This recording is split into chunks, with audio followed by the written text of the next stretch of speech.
Hello there and welcome back dito sa ating channel, Our Joyful Journey Canada. So as you can see, meron po tayong bagong mic. Ayan.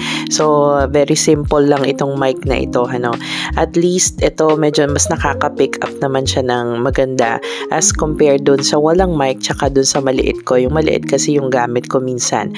So nag-try din akong bumili because I'm trying to make another type of format ng video kung saan para siyang mga bedtime stories, no. So sometimes kasi sa atin nakaka-experience na medyo mahirap matulog, tapos itong mga bedtime stories na to, some are like galing sa Bible, so ninanarrate ko siya, tapos meron siyang kasamang calming sound, and sometimes ako din na experience ko nakakatulog ako kapag merong mga ganito akong pinapakinggan sa gabi, and baka magustuhan po ninyo. So ito yung aking bagong channel, Aurora Audiobooks. Ayan, ako po ang nagnanarrate niyan kasi before sa Philippines ay may mga voice over din po ako na ginagawa tapos kinukuha din ako ng ibang YouTube channel na nagnanarrate ng mga stories nila. Tapos nung nandito na nga, hindi na rin ako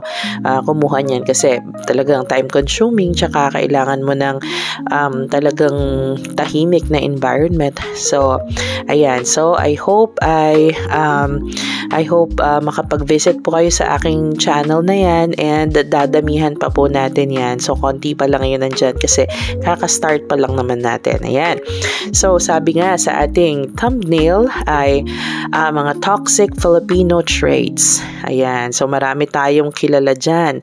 Minsan, hindi natin alam ay nagagawa natin to. Minsan naman alam natin pero hindi natin kumbaga ay pinipigilan yung sarili natin sa pagko-commit ng mga bagay nito, and sometimes talagang wala sa ating personality, kumbaga ang mga practices na ito. So unang-una diyan ay yung sikat na crab mentality. Ayan, so maraming Filipino dyan, here and or sa Philippines man at dito man, maraming ganyan. Sabi nung iba, basag trip. Sabi naman nung iba ay parang reality check. Parang ganun din yung defense nila sa kanilang mga sarili, sa kanilang mga actions. Like for example, yung mga content creators din na sabihin nila, buti pa dito sa Canada, nakakabili ng sasakyan, nakakabili ng sariling bahay, yung mga ganyan. Tapos may mga magko-comment na, nabili mo ba talaga o utang? 'Di ba? Nabili mo ba talaga o bangko ang nakabili at binabayaran mo sa bangko? Yung mga ganon. Kasi para sa akin, parang unnecessary naman na yung mga ganyang comments, sa totoo lang, kasi alam naman natin pare-pareho na siguro kung hindi ka lang din talagang manalo sa loto, hindi ka makakabili ng bahay dito ng cash, o kung hindi man, talagang pag-iipunan mo ng napakahabang panahon, dekada ka mag-iipon bago ka makabili ng cash. Ang reality naman talaga dito is kailangan mong 'di ba, sa bangko ka naman talaga magbabayad. So at least yun nga ang pino-point out ng mga ibang content creator, at least dito kaya na kahit ikaw ay minimum wage earners ka lang, at least dito po sa province namin, minimum wage earners kayong mag-asawa, ay kaya nyo naman na magkaroon ng bahay. Hindi ko sasabihin ng sariling bahay kasi nga hindi pa naman sarili, pero at least 'di ba, meron kayong tinutuluyan na bahay na kahit papaano masasabi nyo sa inyo in the near future. Kasi syempre pasasaan ba at mapapasa inyo din yun kapag natapos na yung pagbabayad doon sa property na yon na kinuha.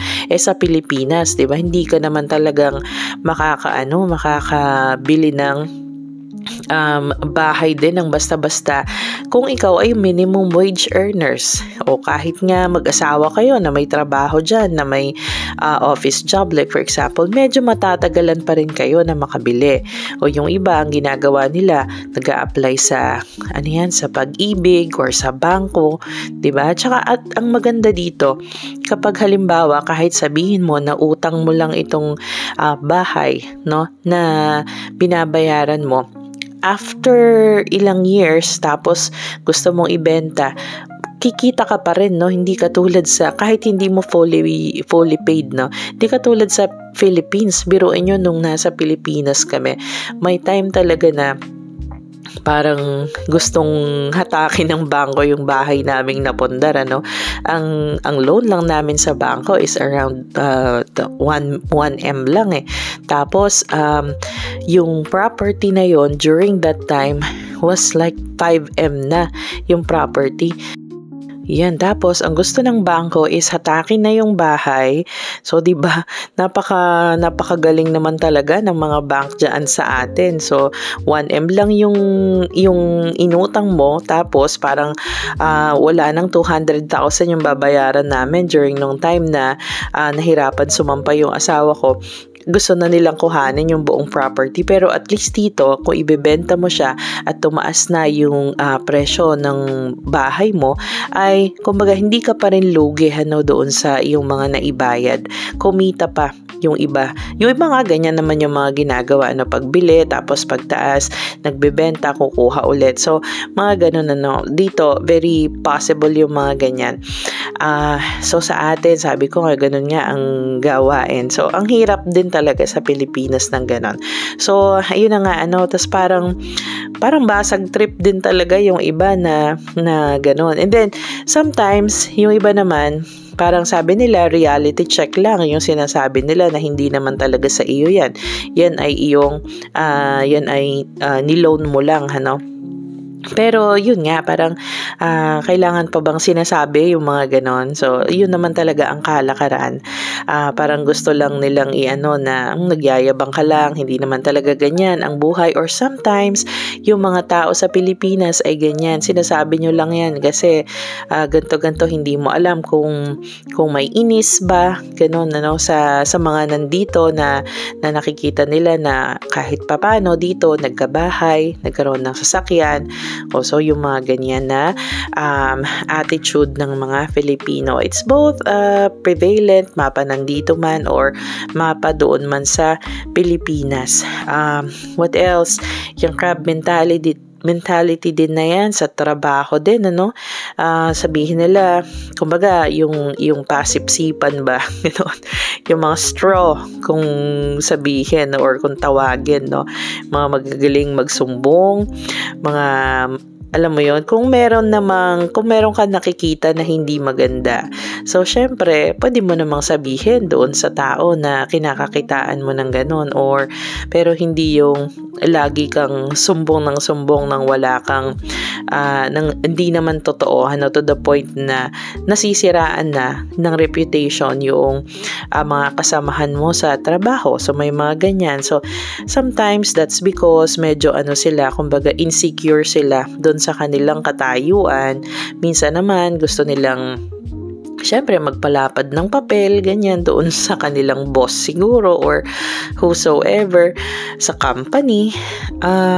Etong crab mentality kasi, I think nag-stem talaga ito during sa time na tayo ay nasakop pa ng mga Espanyol. Kasi 'di ba nung time na yan talagang isumbong mo yung mga sumbong mo sa amin yung mga kapwa mo Pilipino na ganito yung ginagawa, na hindi sumusunod sa mga utos ng 'di ba nung time na yon, iba yung namamahala doon sa ating bansa. So nadala natin yun hanggang sa modern time.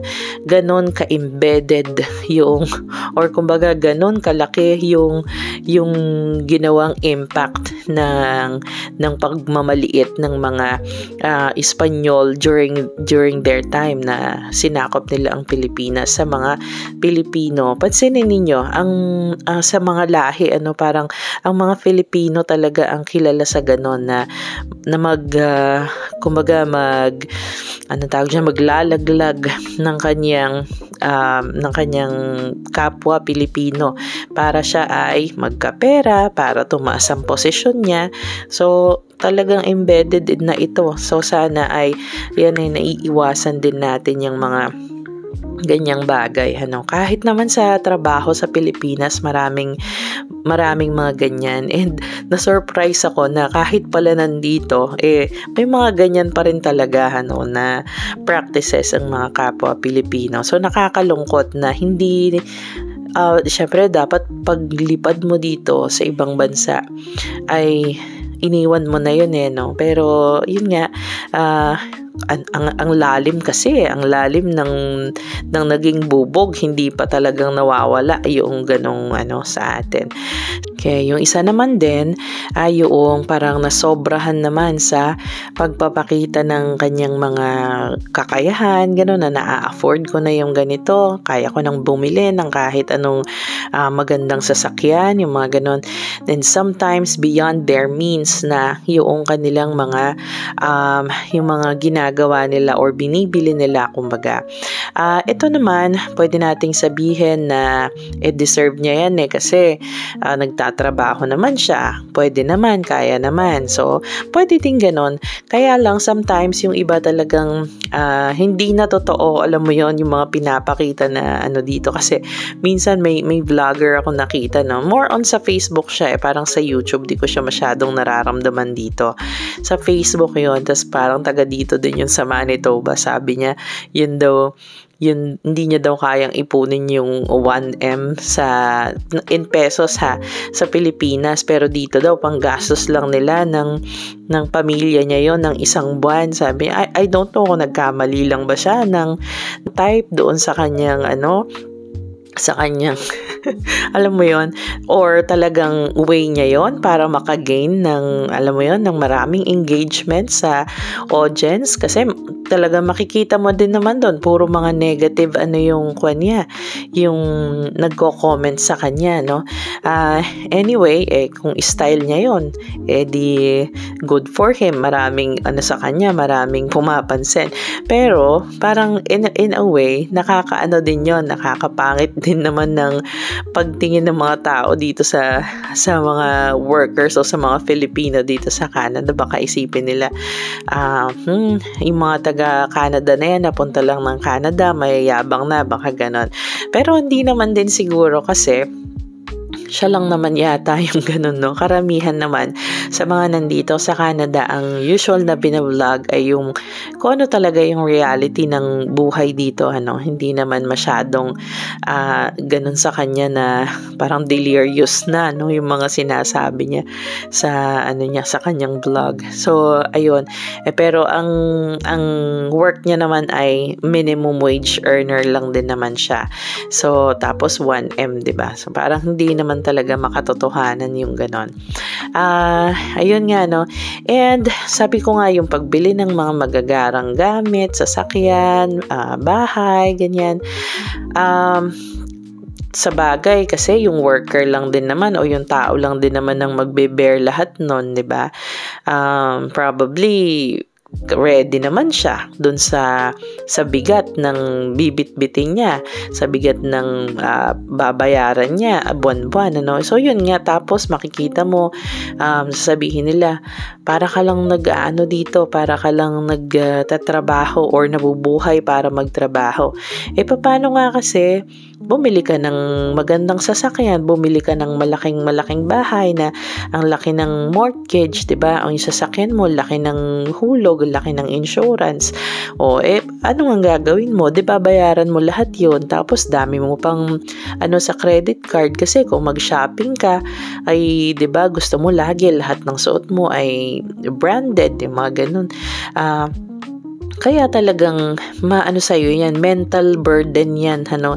And eventually, yung mental burden na yan, magkakos na rin yan ng emotional, ano sa'yo, emotional burden sa iyo. May hirapan ka na din kasi, yun nga, may isip mo, yung mga repercussions ng iyong actions ay ganon na ikaw ay ngayon, nahihirapan kang nagbabayad ng mga mga bills mo. Talagang taxing yan, ano, sa isip natin. Pero if kung matututunan natin na mamuhay doon sa kaya lang nating i-provide para sa sarili natin, na hindi naman natin masasabi na para tayong kawawa. Kumbaga ay decent pa rin yung pamumuhay na kaya nating ibigay para sa pamilya natin. Ay hindi naman ganun kahirap dito sa Canada, ano. Marami talaga akong nakikita mga vloggers na ganyan na yun lang ang lagi nilang sinasabi, parang worth it pa ba? Parang dito sa Canada, oo nga, may trabaho ka, may sasakyan ka, meron kang bahay, pero mas masaya pa rin sa Pilipinas kahit wala kang malaking sweldo, masaya. Yung ganun.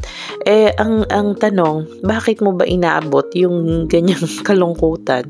Probably because, yun nga, wala na siyang inisip kung hindi dahil sa pagbabayad ng, alam mo yun, tas gusto mo umuwi ng Pilipinas, di ka makauwi kasi wala kang budget for vacation, 'di ba? Kasi malaki din 'yan. So ayun, ang mahirap maghanap din ng balance, lalo na kung nahirati sa buhay na na sige yung hindi sila marunong mag-isip ng kung ano pa yung pwedeng i-save, kung ano lahat ng pwedeng tipirin para sa pagkain, sa pamimili, sa way of lifestyle, yung mga ganun, no?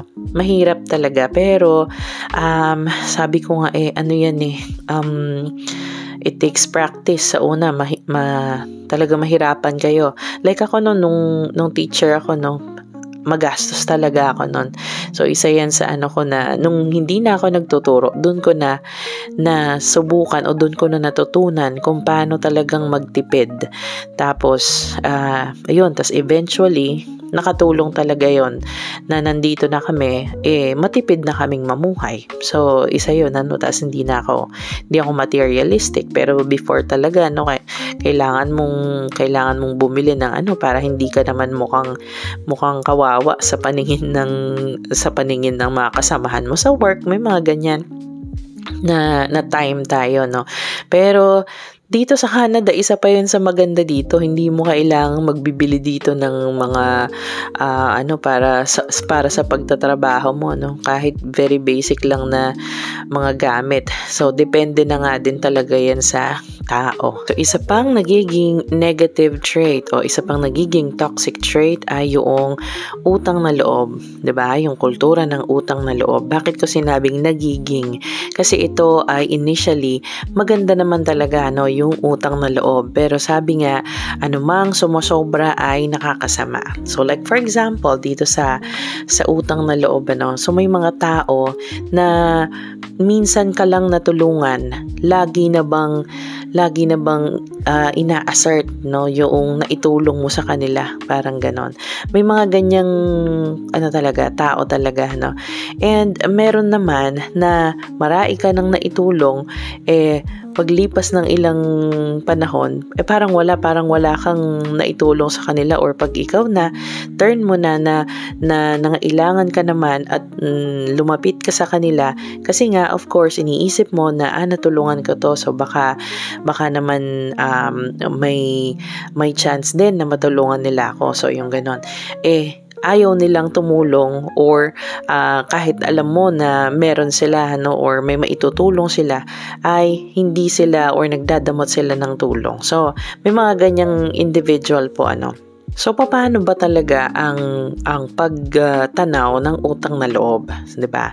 Parang meron bang meron bang specific na dito, kung dapat ba lagi kang nagbibigay, or do sa tao na kinautangan mo ng loob ay wala nang katapusan yung pagpapaluwag mo sa kanya dahil during the time na nangailangan ka ay binigyan ka niya. So, I don't think ganun kasi ang pagtulong naman sa isang tao, once na ikaw nga ay humingi na ng kapalit doon sa pagtulong na yon, or lalo na kapag hindi mo na naantay na ikaw ay, alam mo yon, yung sinasabi ng tao na yon na natulungan mo siya, ikaw na mismo yung nagsasabi at nag-a-announce na to, tinulungan ko to nung sila ganito dito sa amin tumira, or ganito yung mga naitulong ko dyan.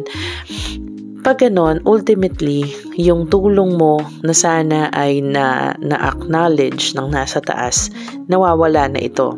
Parang ganyan ang pagkakaalam ko sa Kasi, pero if you keep on being silent na hindi mo na kailangan na ipagkalandakan, 'di ba, sa lahat na tinutulungan mo sila or natulungan mo sila, then for sure yan ay ina-acknowledge ni Lord yung kabutihan mo sa kanila. Because yun nga, hindi ka naghahangad ng kahit anumang praise dito sa lupa. Because sa sarili mo mismo, alam mo yan, that Lord is happy doon sa ginawa mo sa iyong kapwa. Now, in terms of monetary, kung magkano yung inutang mo, syempre, isoli mo. Ngayon, kung merong kung merong dagdag yun sa napag-usapan nyo, you have to honor that, di ba? Maraming gumagawa ng ganyan, yung bang, basta ganun, kinakalimutan na yung, hindi ko alam kung paano mentality ng mga ganun kasi nga kami hindi ganun, gusto nga namin makabayad na ng mga nahiram namin, ng mga nautang namin. So, hindi ko maintindihan kung bakit may mga tao na kapag humiram sa'yo, tapos hindi mo na nabanggit, hindi na rin nila sasabihin kung bakit hindi sila nakapagbayad. Like for example, nag-usap kayo na kailangan ko to sa susunod na like for example March, ganyan. And then dumating ang March, tapos walang paramdam siya sa iyo, tapos ikaw medyo nakalimutan mo din. Yung mga ganon, hindi na rin siya magpaparamdam kapag hindi mo tinanong. Tapos kapag ka tinanong mo, ibinlock ka na kasi ayaw ka na niyang bayaran. So may mga ganon, di ba? Ang tingin ko naman sa mga tao na umuutang na nagbabayad din talaga. So of course, that's a way of honoring the person na nakatulong sa iyo during that time na kailangan mo, 'di ba? Kaya ibinibigay mo din naman, ibinabalik mo. At saka isa pa, pera nila yun Hindi mo naman pera yun. Ang mentality ng iba, pag naibigay na sa'yo, lalo na sometimes kung ikaw ay mayroon, 'di ba? Mas maganda ang katayuan mo sa buhay nila. Niisip nila, hindi mo kailangan yun. Pero hindi 'di ba? Parang tayo, nasaan mang parte ka ng buhay mo, may pangailangan ka rin talaga sa sa pera. And yun nga, ang thinking nila is, ako, hindi mo na kailangan niya kasi marami ka ng pera or may mga pinagkukuhanan naman kayo. Ganon. Kaya hindi na sila nagbabayad. So, yan. Masakit sa ulo, yung mga taong ganyan. Naka-experience na ba kayo ng mga ganyan? Yung nautangan kayo tapos hindi na tinatanong or alam mo yon, hindi na sila nag-update sa kung ano yung usapan, di man lang magsabi ng, oy, pasensya na. Kasi nagamit ko sa ganito sa ganito ganyan. Kasi nagkaroon ng emergency, hindi ko pwedeng hindi si ganito. Diba? Alam lang explanation. Wala na lang. Ganon. Parang wala na. Multo na. Yung So, malangit nawa yung inutang niya. Yung mga ganyan, So, ayun, nakakalungkot lang na parang hindi na nila kayang i-honor yung mga napag-usapan. And yung ano bang tawag dyan? Yung palabra de honor, di ba? Yung word of honor, napaka-importante kasi yan Pag nasira ka dyan, parang wala ka ng prinsipyo Pag nasira ka sa salita mo, dahil ultimately, trust ng tao yung binigay niya sa iyo. Nausapan lang sometimes without even, 'di ba? Hindi naman kayo nagliligal, nagpapapel kasi nga out of trust lang 'yon yung ginagawa niya na yun na lend ng pera niya sa iyo. Hard earned money 'yon. Isipin mo, yung pera na 'yon ay nakuha kasi nagtrabaho siya, nilaan niya ang buhay niya at ang oras niya sa pagtatrabaho. Tapos hindi mo isosole, 'di ba? Parang kung ikaw 'yon, kung time ba ng buhay 'yon, no, na inutang mo sa kanya, hindi mo isosole yung nawalang oras sa kanya. Hindi mo pwedeng sabihin pera lang 'yan eh.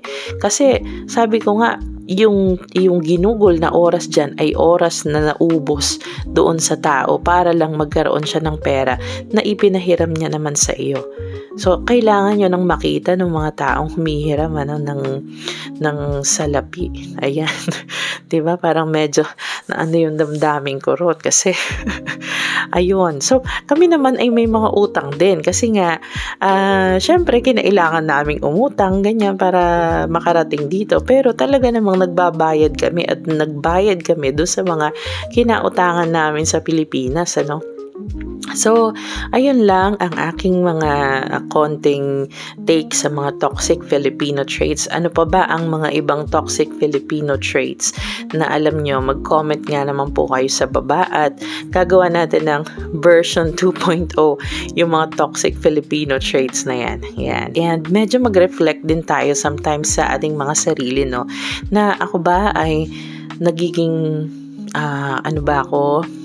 nanghihingi ba ako ng kapalit, ng praise dun sa mga binigay ko, or nagiging hard na ba ako sa kasamahan ko to the point na hinihila ko na siya pababa. So, dapat meron din tayong self-evaluation, nakikita din natin yung mga actuations natin. Ang hirap kasi minsan, syempre, yung self-righteousness, 'di ba? Pagka self-righteous ka, hindi mo na nakikita na may window para ikaw ay magkamali. Kasi iniisip mo lang lagi kang tama eh. Tama lang 'yun, ginawa ko sa kanya yung gano'n, na pinahiya ko siya, na sinabi ko sa lahat na ganun. May mga time na ganyan kasi kumbaga parang pinapanindigan mo at ayaw mo aminin sa sarili mo na ikaw din ay nagkakamali. So, very important na tayo, kung gusto natin na ang Lord ay happy sa atin. So, nag-i-evaluate dapat tayo ng ginagawa natin sa mga actuations natin, ano. Ayan, so yun lang ang aking konting ngayong video ngayong araw na ito, and thank you again for watching. God bless us always. Bye-bye.